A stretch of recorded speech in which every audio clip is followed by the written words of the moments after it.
My name is Gene Pekah, and I'm a candidate for Comanche Nation Tribal Chairman. I'm running for this position because I feel like I have some ideas and background and experience that will be helpful to the nation. A little bit about myself. I grew up in Camp 7. I was raised by my grandparents, Lily and Albert Pekah, and we didn't have much back then, but there was love in the home. My grandmother was more of a spiritual leader, praying in our language way into the night. My grandfather would help me with my math when I come home, and I think he set the foundation. They both set the foundation of who I am today. I'd like to bring our tribe back together again. And a leader of our nation should have vision. And that vision should be crystal clear of what could be in the future. In the future, we need a strong tribal government. A lot of people have talked about those things, but how do you go about doing that? Well, any organization has to have management systems in place. You have to have property and procurement. You have to have personnel. You have to have travel. You have to have all those things in place. Counting procedures. And we have to look at those, update those, so that we're running well in those areas. There needs to be transparency in our tribal government. Get information out to the people. That information is public information, and it's something that everybody needs to understand what we're trying to do as a tribal government. Some of the things that you do when you're looking down the road for the tribe, we have to plan, and we have to organize, and we have to set our tribal priorities so that we're going to reach those someday. We have to staff properly. We have to have checks and balances and controls and keep an eye on our money. And if you're going to be innovative, you have to have these things in place. One of the things that I want to do is provide better health services for our elders. That's going to come in a lot of ways, maybe even health insurance for those that really need it to lessen the burden that they have to spend out of pocket. Of course, our per cap's important for our elders. Maybe Section 202 HUD housing. All these things I worked in at some point or another. We need to provide better education services for our Comanches, all Comanches from early childhood all the way up to our elders. I was fortunate to go to a powwow yesterday, the I Am Indian powwow, and it was good seeing our youth dancing, participating, emceeing, our royalty, and all the princesses that we have. But it was for our graduates, our high school graduates. I would do more in those areas. I would like to see an advisory board over our youth so that we can guide programs that's going to help them as they enter school, as they graduate. It's good to see all those graduates. And I think our program, my hat's off to them. They've done a really good job this weekend. They're also looking at grants. That's so important. Whether you have a business and economic development or you're getting federal money, those things will in turn go and help our tribal government grow, provide services that are needed. So I'm for all of our programs writing for federal grants.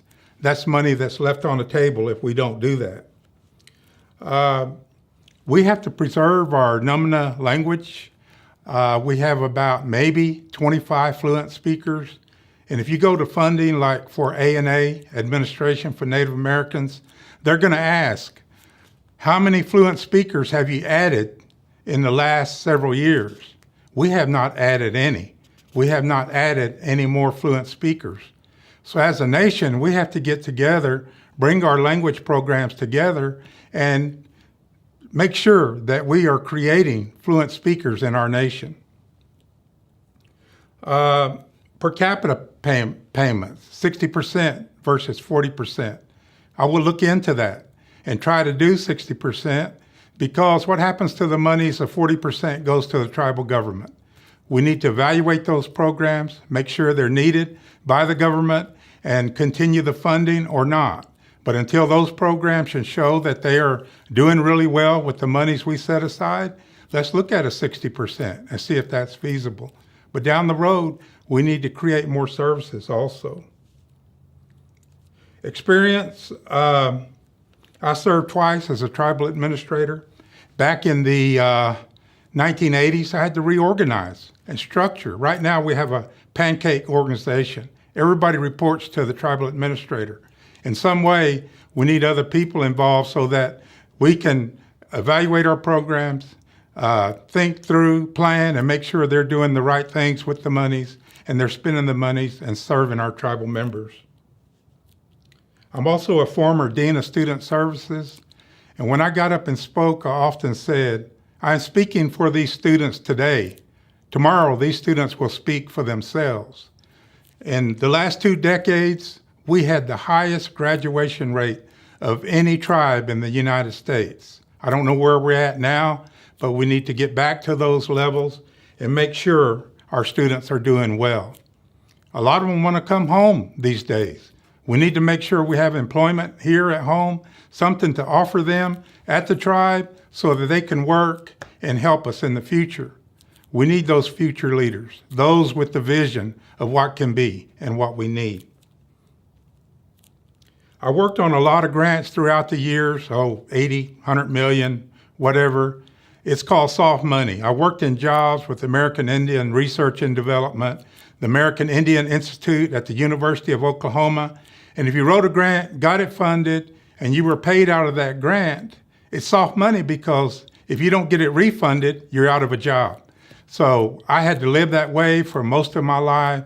So I know what it is to take care of a budget, manage contracts, and make sure we're doing all the deliverables that we said we were going to do. My goal for the tribe is to do like a lot of municipalities. Some of them have 10 years of good audits. That's my goal, to have good audits in the future, get off of high risk so that we can apply for those federal dollars, bring more money in. We can't be so dependent on gaming. Gaming's fine, but we have to diversify. How do we diversify? Well, you have to create other means of income. I have an idea how to do that. Third-party billing may be one. Another one may be where we have our own grocery stores selling nutritious foods. There's a way to do it, but it should run like a business. I have a background in business. I always say I'm a product of our tribal higher education system. I was sent to school for 11 months of funding. I received a master's in business administration. That master's has helped me, and it is in management. So if chosen and selected, I will put these to work just like I did as a tribal administrator so that we can have a strong tribal government. We're probably one of the largest in the top 25 population-wise of the 565 some odd tribes in the United States.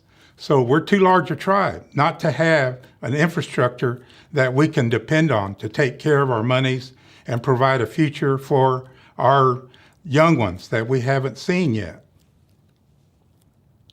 So I worked in all these areas, and when I was out visiting in the last, since nomination, there were questions that come up like, what about the chairman's salary? What would you accept? Well, I would accept whatever's on that budget. If it's $75,000, that's what I would accept.